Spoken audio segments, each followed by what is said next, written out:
I will tell you, it's difficult for teachers though. I mean, you guys all know that they get very possessive. You know, so you get ag departments that say, well, we bought this with ag money, or music departments saying we bought this with music money. Why do we have to leave it here?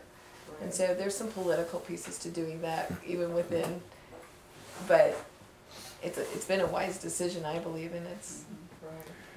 I have one other question that goes back to that $2.5 million that you have basically saved. Who's getting the interest on that? It's not sold yet, Laura. It is approved by the voters, but it's not sold as a bond. So they haven't come in. Right. It's not been collected. It's No. just able to be collected. If it was sold, there's an arbitrage law that says that you have to expend money within 21 months Okay. or give it back, that amount of interest. So it's sitting there as a savings account, not collecting any savings because it hasn't been sold, but it's been approved. Okay. So that's a good point. Whether you, and the board could do two things. They could say that on a public meeting, we are going to resolve to, you know, give that back, not use it whatsoever, cancel it. That won't occur because we want to do it, but they could do that, and then it would need, the approval rate would then be null and void. Okay. So it's sitting there ready to use 10 years. It is not, it is there until the time the board act upon it to dissolve it. Okay, sounds good. Well, just to jump in with what Rich is talking about, the real advantage with the construction manager on this project, let's just look at the $5 million that's been added. A standard basic overhead and profit for a general contractor is 10%. Basically, we've saved the district $500,000 by not putting an additional markup on. That's $500,000. This is the best climate to get construction projects finished. So the Middleton School District's going to end up with a building that's completely finished. Everything is finished, and like Dr. Boucher said, it's locked off. There won't be a disruption in somewhere down the road to add the classroom wing on the south end of the building. The things to be put in the building are now, and the savings are there to support that. So I think that's another advantage of the direction. And it's because of the planning that went into this thing up front.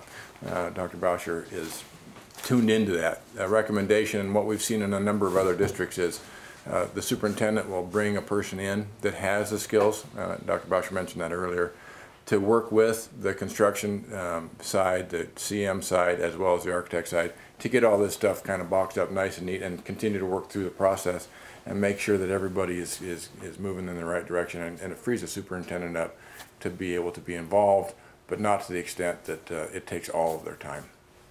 I'm going to pass this around while these guys are, I want them to talk a little bit about how change orders work. This is the it's called a SPACE program, or an ed spec. I mentioned that on one of your discussions. When I did consulting work, I did this for the state of Washington for schools, and this is a $15,000 fee the state pays you. So I kid our board saying you got a $15,000 fee free. But this took about 18 months, and it started with a conceptual piece of Caldwell. And it lists every department on there, how many classrooms, what size they are. And so within a classroom, in English, do you have an honors room, do you have a newspaper room? They were required to sign this saying, the teachers were by department, and the department chairmen then discussed it with them. And we did the same thing in Valley View when we did New Valley View High School. But this is what drives your design. And so when we hired architects, they were ecstatic that they got to be handed off this saying, I know what I need to do to design this, and does Caldwell's footprints match that or not? In some cases it didn't. Their vocational program didn't align with ours at all because they had one little small building. We have 25,000 square foot building out here because the programs we wanted were different.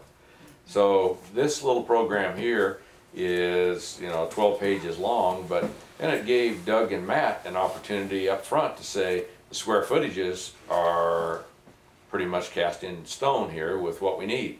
Now we may bid some of that alternates, which is number of classrooms will cut back, but this is something that is going back to your house.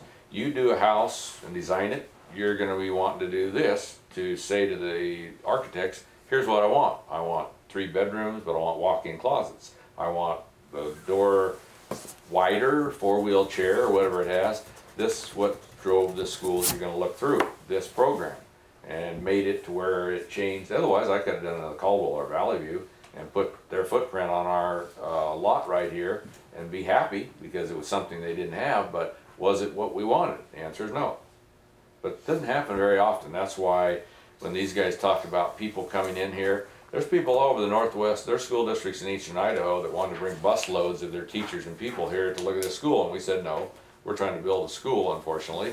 We don't have time to do that, but I'll get a call 3 times a week, and every Friday, these guys help me, but I tour all day Friday, different groups that we, you know, either donors or teachers, and all of our faculty are, you know, wanting to come through, and we say the same thing to them. We're trying to get our school finished.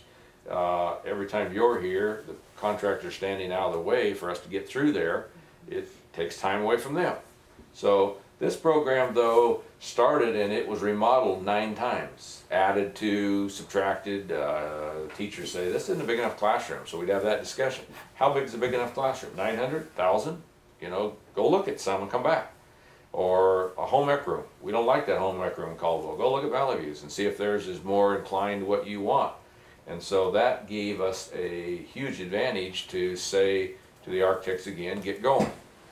Change orders. I want you guys to talk about how that works, Matt. I will, but before we do that, would it be time to take a break? Does anybody like to take a break? And I just wanted to Yes. ask something, if we can back up Sure. to that importance of planning. It sounds like, Rich, you got that background to really know what it takes to also be able to save, so you could add 10 classrooms or whatever out here. Having worked in Boise School District in Nampa and a few other, but I wanted to ask about, I don't know what happened, but you hear like a brand new school is constructed, they're already at capacity. There's no room to, and now pretty soon the portables are coming up. What has happened? Because it happened in Boise, and we'll say at which school, brand new school, already it's full. They have no room to go, except to add, what has happened? You know, it was always, why didn't they plan better? Well, What's happened in that's that a good, situation? good point, Wendy. There's 2 things, you know, as you plan that I've already told you about. Most people that plan buildings look at it from a procedural standpoint that 3 legs to a stool: quality, quantity, and costs. The 3 legs to the stool, either tip the stool over or let it sit upright. So I say to superintendents when they ask me to assist them, do we have 2 fixed things on the stool? If you know how much cost there are there, which is the cost, then I'm going to look at quality and quantity proportionally. If they tell me that I really don't care what the quality is, build what you can build, then the quantity is the next thing. So those people that designed those Boise schools, unfortunately, and same thing in Meridian, know what their bond is up front to start with. They're going to build, Wendy, exactly what that money will buy.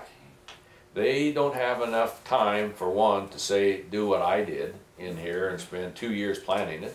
But secondly, they say, build me a typical school. And so here's what architects think.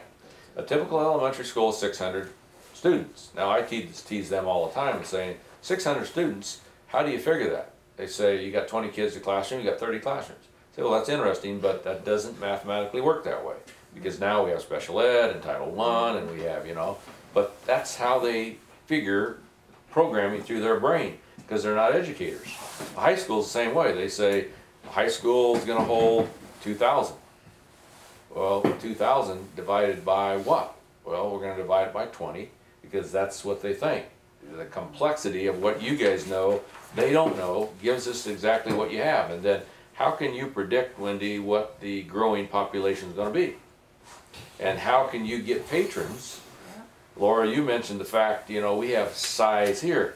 If we hadn't had a real supportive community, I'd been tarred and feathered and run out of here, because I built a building here, these guys built a building here that was, you know, 25% of open space, and actually 40% of open space that they bought, that they could have cut back on.